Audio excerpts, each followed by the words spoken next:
Here I have Motorola Moto E6i, and today I'm going to show you how to enter recovery mode on this device.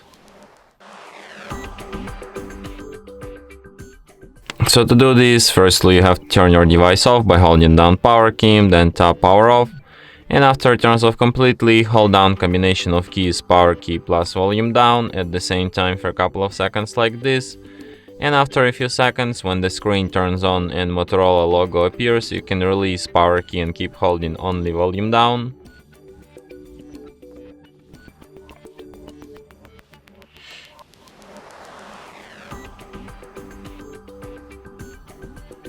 Just like this.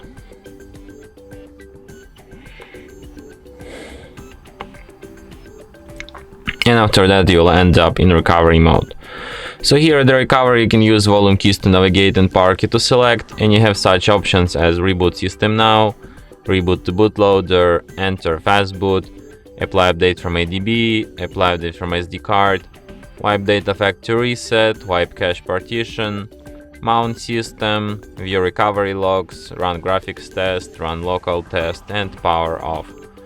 So if you want to quit this mode, just select the first option, reboot system now, and your device will be restarted, just as usual. And that's it. Thanks for watching. If you find this tutorial useful, don't forget to hit that like button and subscribe to our channel.